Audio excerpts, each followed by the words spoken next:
Guys, girls, humans.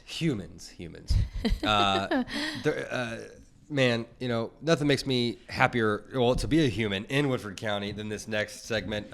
Kinetic is doing a lot of good things, one of which is they're shining the spotlight with us on Black History Month. And I had the honor to talk to Miss Sue Finney and Larry Blackford about the amazing thing they're doing out there for the Huntertown Park. It's going to be fantastic. Just listening to them talk about it just made me excited just to get back out there and just smell the outside and experience that, and then obviously experience the history. Check this segment out. It's amazing. There's a lot of information here, and it's for a good cause. Absolutely. Hey, what's up, Woodford? Hey, what's up, Woodford? Hi, my name is Sue Finney. I'm a retired teacher here in Woodford County, and I've been working on the Huntertown Community Interpretive Park project. And I'm Larry Blackford, elected magistrate, Woodford County, and I'm also working on the Woodford County Huntertown Community Project. We're excited to be here today to tell you a little bit about the Huntertown project. For a long time now, we've been talking about Huntertown with the hashtag History is Our Story. And what a perfect time today to talk about history of the African American community, Huntertown, in this time of February when we celebrate Black History Month across the nation. Huntertown was an African American community, an African American hamlet, settled by freed African Americans after the Civil War. These were Woodford Countyans that lived here, men and women, who gained their freedom after the Civil War and began a community on what was then called Crawfish Pike. Today we know it as Huntertown Road.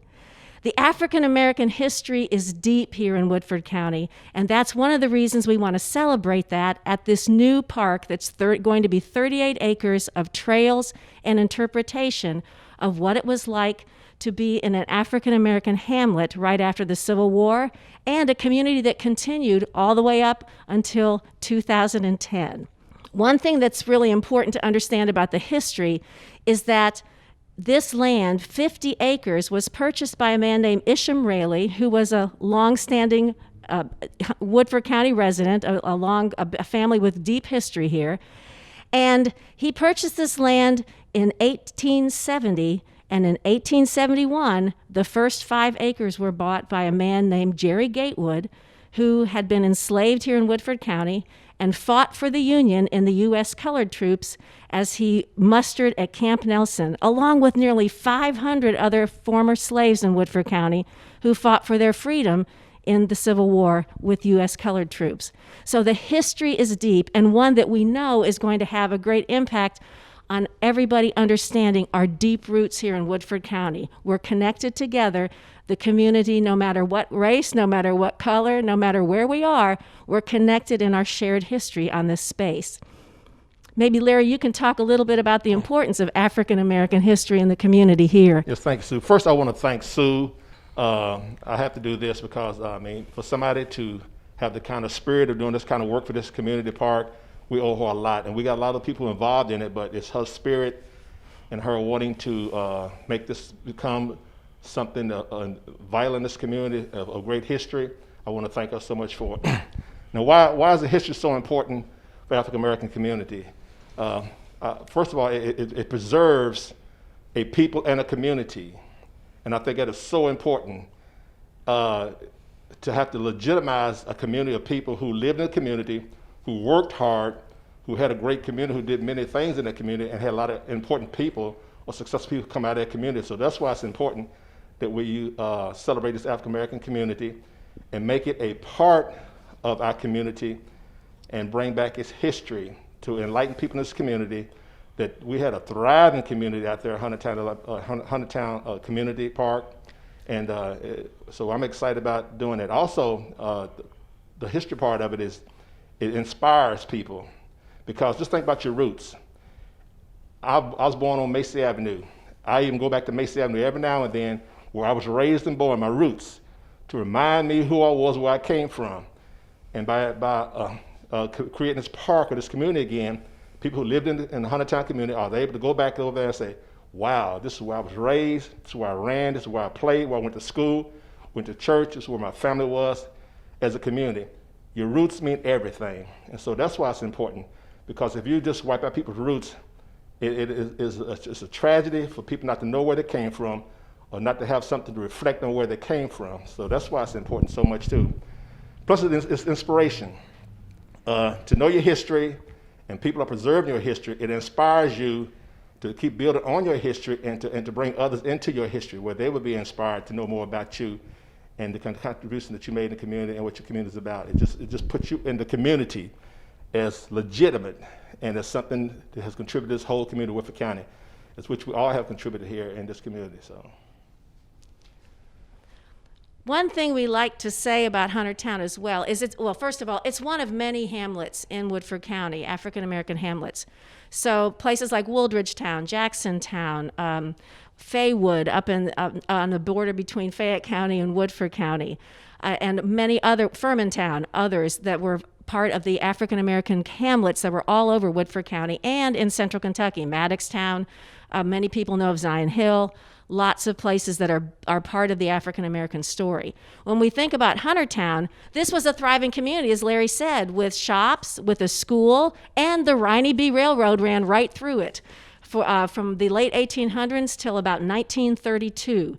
It had a whistle stop twice daily at Huntertown, and we know great stories about Jerry Williams, who was a railroad porter. He lived in Huntertown. He was also a minister, and people knew him so well that when he retired in 1941, there was a story in the Lexington Herald and the Lexington Leader with his picture and a 2-column story about his retirement on the front page. That's a great history to celebrate of a man who was well known because of his work on the railroad as a porter all over Kentucky. Now, the other thing we like to talk about is the fact that there's some really wonderful African-American history that goes beyond Huntertown itself and Woodford County. First of all, one story that we celebrated on Martin Luther King Day this year was the story of Reverend Jesse Void Bottoms. And he grew up at Huntertown with his sweetheart, his next-door neighbor, Miss Florence Carter Bottoms. They were childhood sweethearts that got married. And then he went on to be the first African-American to graduate from the Southern Baptist Theological Seminary in Louisville.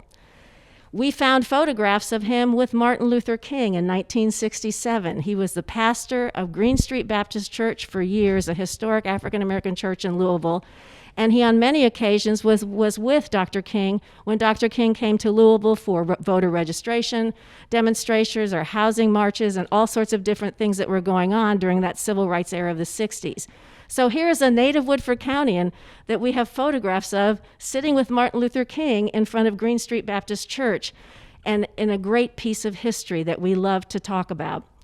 And I know there's another person that Larry knew very well, and his name was Shelley Coleman. So I'll kick it over to Larry. Yeah, Deacon Shelley Coleman was a deacon of First Baptist Church where I was raised, from 233 South Main Street, and he was about 6'7". And the Sunday school, after every morning the Sunday school was over, I would always walk down there to him. He always get us stand up about 6'7". He's shaking his pocket, got a lot of change in. He always give me about 50 cents. I don't know why, he just started giving me money in church every Sunday. And a whole lot of us would walk up to the corner drugstore and come back after Sunday school and be ready for church. But he was one of my favorite people from Huntertown community, and loved him to death, and he loved me to death without a doubt. And but also to piggyback on what Sue was saying about Reverend Bottoms, he has a son also as a pastor and a minister also from Huntertown, and he's pastoring the church in New York, Beulah Baptist Church, and we're going to hope and pray that we can get him down here for our dedication to deliver the dedication service on that day. So he's also a very influential pastor in New York City. He's very strong in the National Baptist Convention, and he's a national leader. And so that Bottoms family was blessed. The great preachers and great men of God. So like I said, Huntertown history just is so deep. And also Omaha, Nebraska Black, it's just stories and stories with Huntertown people who came out of the community. So it's exciting. Awesome. Yeah, super awesome, right? Doesn't it get you excited? It does, and like the passion that they have for it, yes. That's just contagious. I love it. Yeah, and Mr. Blackford made a good point on just explaining why it's significant why it's significant to shine a spotlight on the past, just to bring that back to the light and just to showcase it so that we can. I mean, your roots are so important. So Absolutely. I'm a firm believer in that. So Absolutely. awesome. Thanks, guys.